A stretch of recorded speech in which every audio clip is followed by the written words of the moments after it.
आपको आदेश नहीं देता। इसीलिए भगवान ने सीता जी की अग्नि परीक्षा नहीं की। दूसरी बात, किसी भी गर्भवती स्त्री की अग्नि परीक्षा शास्त्र सम्मत नहीं है, उसकी नहीं हो सकती। और जो तीसरा, जो सबसे प्रमुख कारण था जिसके कारण राम जी ने वनवास दिया, वो ये था कि भगवान इस अग्नि परीक्षा की कुप्रथा को समाज में से समाप्त कर देना चाहते थे। इसलिए सीता जी के बाद में फिर अग्नि परीक्षा किसी की नहीं हुई। इस कुप्रथा को समाप्त करने के लिए ही राम जी ने अग्नि परीक्षा न करते हुए सीता जी को वनवास दिया। और इसी बीच में राम जी को अश्वमेध यज्ञ करना था। उन्होंने वशिष्ठ जी से पूछा।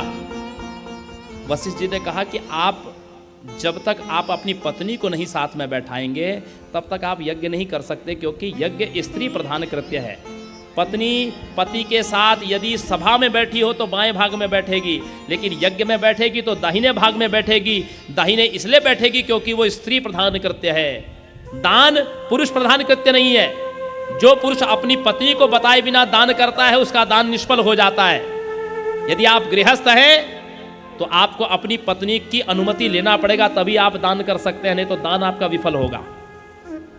क्योंकि दान भी स्त्री प्रधान कृत्य है। दान करते समय भी स्त्री दाहिने ही रहेगी। यज्ञ, व्रत, दान, इन तीनों कार्यों में स्त्री को दाहिने रखा गया, क्योंकि ये तीनों कार्य स्त्री प्रधान कृत्य है।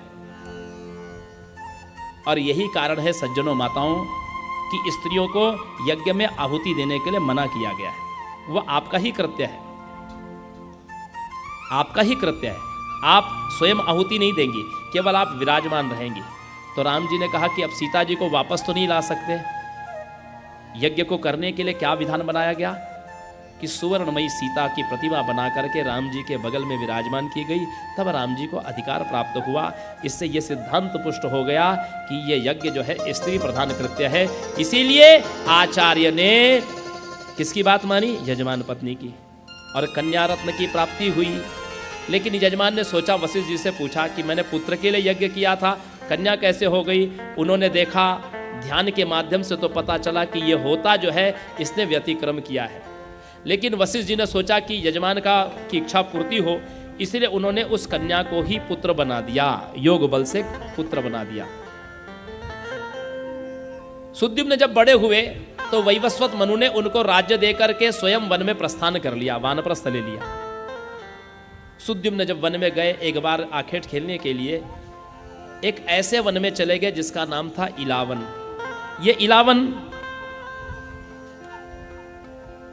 ये इलावन शिवजी का वन था, जहां पर शिवजी पार्वती जी के साथ विहार किया करते थे। माताओं सज्जनों, किसी समय सनकादिक शिवजी से मिलने के लिए आए।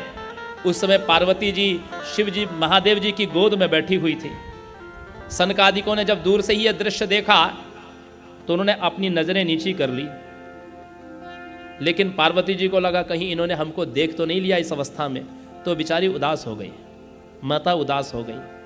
महादेव जी को लगा कि भवानी उदास हो गई है, इनको प्रसन्न करने के लिए क्या किया जाए। उन्होंने उनको प्रसन्न करने के लिए ये कह दिया कि आज के बाद में इस वन में कोई भी आएगा, कोई भी पुरुष नहीं आ सकेगा। जो पुरुष यदि प्रवेश करेगा, कोई भी जीव, पुरुष जाति का कोई भी जीव इसमें आएगा तो वो स्त्री हो जाएगा, ताकि पार्वती जी को आगे से विहार करने के लिए कोई संशय न रह जाए। और महाराज सुद्युम्न को इस बात का ज्ञान नहीं था। उस इलावन में जाने से वो स्त्री हो गए। और उसी इलावन में चंद्रमा के पुत्र बुध, बुधवार के स्वामी बुध के साथ में उस इला का संयोग हुआ। एक पुत्र उत्पादन हुआ जिसका नाम हुआ पुररवा। पुररवा को जन्म देने के बाद इला को याद आया कि मैं तो पुरुष हूं, मेरा नाम सुद्युम्न है, मैं स्त्री कैसे हो गया? मेरे तो एक पुत्र भी हो गए। उस पुत्र को उस वन में छोड़ करके सुद्युम्न जो स्त्री के रूप में जिनका नाम इला हो गया है, और वे अपने राज्य में पहुंचे वशिष्ठ जी के पास। वशिष्ठ जी को जब सारी घटना का पता चला तो वो कैलाश शिखर पर गए। ऐसी जगह पर गए जहां पर भगवान शिव और पार्वती जी विराजमान थे। सबसे पहले उन्होंने महादेव जी से कहा,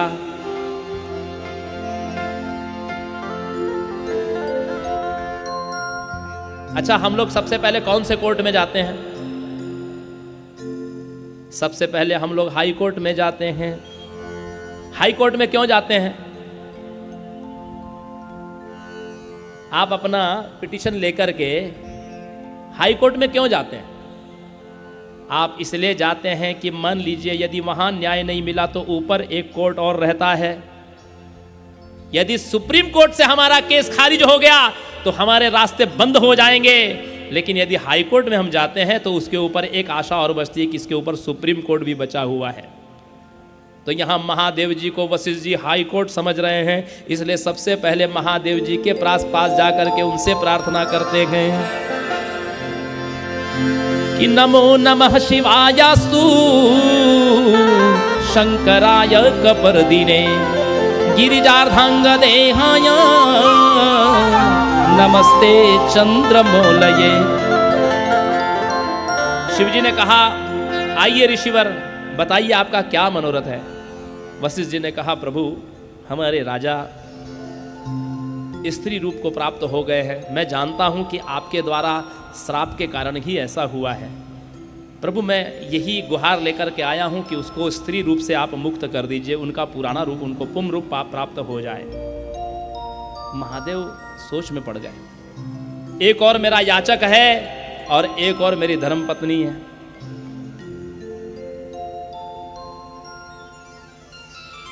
कभी कभी ऐसा होता है ना, कोई दोस्त आया है पैसे लेने के लिए, उस दोस्त पर भरोसा नहीं है।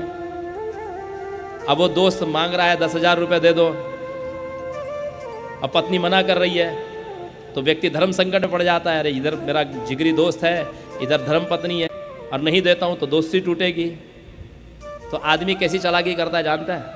वो पत्नी को दिखाने के लिए कहा, देखो यार ये आखिरी बार तुमको दे रहा हूं, और सुन लो 1 महीने के अंदर तुमको लौटाना पड़ेगा, नहीं तो आज के बाद तुम्हारी हमारी दोस्ती कट गई। वो पत्नी को दिखाने के लिए ऐसा बोलता है, बाद में फोन करके बोलता है अरे जाने दो। अब दोस्त ने पैसे नहीं भी दिया तो कहता है कि अरे उसके पैसे आ गए।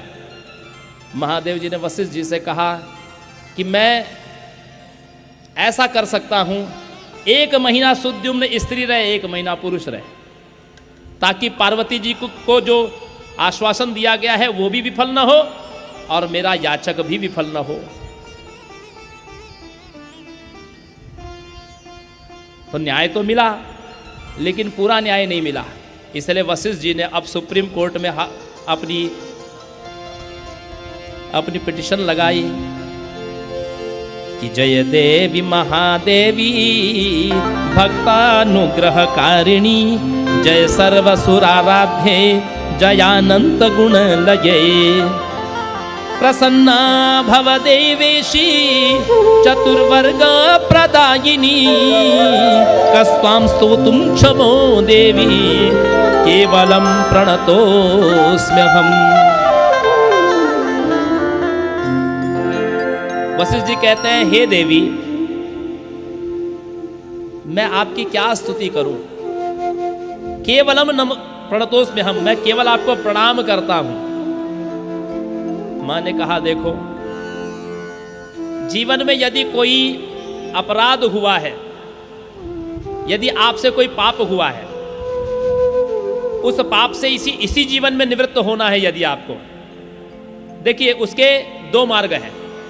जो आपसे गलती और पाप हुआ है या तो निष्पाप हो जाता है, जैसे कोर्ट यदि किसी को कोई चीज की पनिशमेंट देता है, 302 का अपराधी हो या और किसी भी धारा का अपराधी हो, यदि कोर्ट ने उसको पनिशमेंट दिया है, वो पनिशमेंट पाने के बाद वो व्यक्ति निष्पाप हो जाता है, फिर उसको नरक नहीं मिलेगा।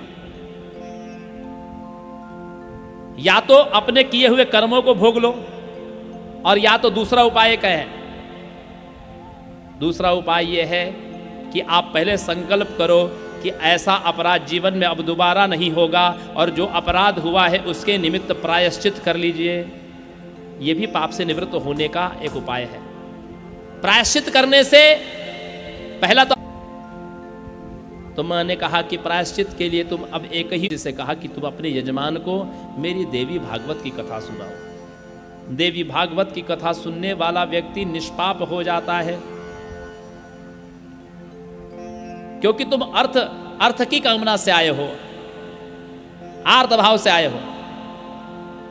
और वशिष्ठ जी ने सुद्युम्न को जब देवी भागवत की 9 दिन कथा सुनाई तो उसके प्रताप से सुद्युम्न पुंसत्व को, पुन रूप को प्राप्त हो गए।